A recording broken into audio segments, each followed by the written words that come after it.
E aí, galerinha, beleza? Eu sou a professora Ana Célia e está começando a nossa aula de português. Vamos dar uma revisada no que a gente estudou ano passado?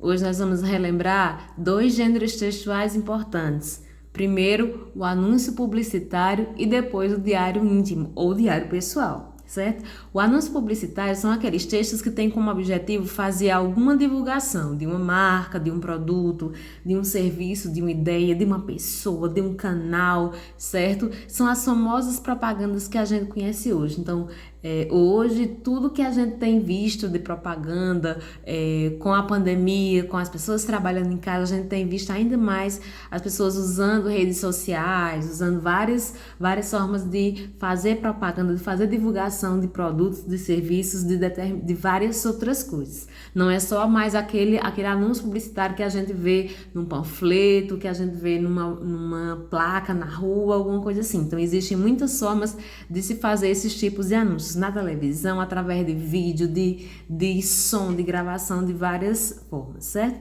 E o diário íntimo é aquele diário pessoal, é aquele texto que você escreve, né? Você conta alguma coisa, você conta o seu dia, coloca data e tudo, fala como se você estivesse conversando com alguém. Então, esse alguém é o teu diário, é aquele amigo. Geralmente as meninas gostam de fazer isso, mas não que os meninos também não façam, né? Quantos diários nós não já fizemos na nossa vida? Certo? Hoje também a gente vai relembrar sobre sujeito, ainda não sobre predicado, porque eles andam coladinhos. Então hoje nós vamos relembrar o que é sujeito. Sujeito é alguém ou algo de quem ou do que se fala, certo? Vamos entender com os exemplos? Eu tenho aqui o primeiro exemplo. O ajudante da loja saiu apressado. Para eu descobrir quem é o sujeito, eu só preciso fazer uma pergunta. Quem foi que saiu apressado? Se você disser só o ajudante, falta alguma coisa, porque não foi o qualquer ajudante, foi o ajudante da loja. Então, o ajudante da loja é o sujeito dessa oração, certo? Olha o outro exemplo. Mariana ganhou um book dos seus 15 anos. Quem foi que ganhou um book de 15 anos? Mariana. Então, Mariana é o sujeito. Olha o próximo exemplo. A casinha do cachorro estragou por conta da chuva. O que foi que estragou por conta da chuva? A casinha do cachorro. Não foi o cachorro, não foi a casinha, foi a casinha do cachorro. Então, logo nós temos o sujeito. O último exemplo. Clara e Clarice são gêmeas. Quem são gêmeas? Clara e Clarice. Então, percebe que quando a gente faz uma pergunta, nós descobrimos quem é o sujeito, quem fez alguma coisa ou sobre o que aquela oração está falando de determinada pessoa, de determinado objeto. Entendido o que é o sujeito? Nós vamos também lembrar o que é aposto. Cuidado para não dizer aposto, tá bom? Então, o aposto é uma palavra que expressa uma referência sobre um substantivo ou sobre um pronome. O que é isso? É uma explicação sobre um substantivo ou sobre um pronome. Vamos ver nos exemplos? Porque eles podem ter várias funções. Ele pode explicar um termo, certo? O aposto, ele pode explicar um termo. Aqui o que eu tenho, ó, a ecologia, ciência que investiga a relação dos seres vivos entre si e com o meio em que vivem, adquiriu grande destaque no mundo atual. Se vocês observarem, o que está destacado de ciência até vivem é o aposto. Se eu tirar esse termo, a oração não perde sentido. Eu consigo ler: a ecologia adquiriu grande destaque no mundo atual. Então, o aposto é um termo em destaque na oração que ele explica, mas ele não é necessário. Eu posso tirar e a oração continua com sentido. Ele é apenas uma explicação sobre um termo que foi dito. Que termo é esse? Ecologia. O que é ecologia é que eu entendo? Ciência que estuda tal, certo? Então, o aposto é essa explicação. O aposto também pode ser usado para desenvolver uma ideia. Por exemplo, eu tenho: nossa cidade é cheia de pontos turísticos. Aí eu vou citar esses pontos turísticos: Praça da Sé, Cascata e Chapada do Araripe. Então, Praça da Sé, Cascata e Chapada do Araripe são apostos, é usado aqui como aposto. Se eu tivesse colocado só nossa cidade é cheia de pontos turísticos, já estaria ok. Mas eu quero citar esses pontos turísticos, então eu uso os dois pontos. No exemplo anterior, percebem que está separado por vírgula? Tem uma vírgula antes de ciência e tem uma vírgula depois de vivem. Então, o aposto ele pode vir separado por vírgula ou ele pode vir depois de um ponto, de 2 pontos, quando eu vou citar esse aposto. Também ele pode vir resumindo uma sequência de termos, certo? Quando eu digo assim, vida digna, cidadania plena, igualdade de oportunidades, tudo isso está na base de um país melhor. Percebem a vírgula? E aí eu vou citar um termo para explicar o que está anteriormente.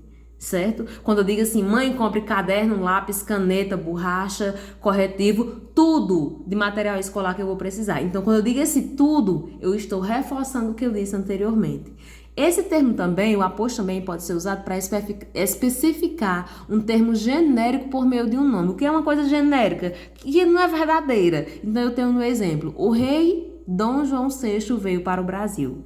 Não tem vírgula aí, não tem 2 pontos. Mas se eu disser o rei veio para o Brasil, fica com sentido. Já dá para entender o que eu estou dizendo. Eu estou explicando quem foi esse rei. Então, o aposto Dom João VI.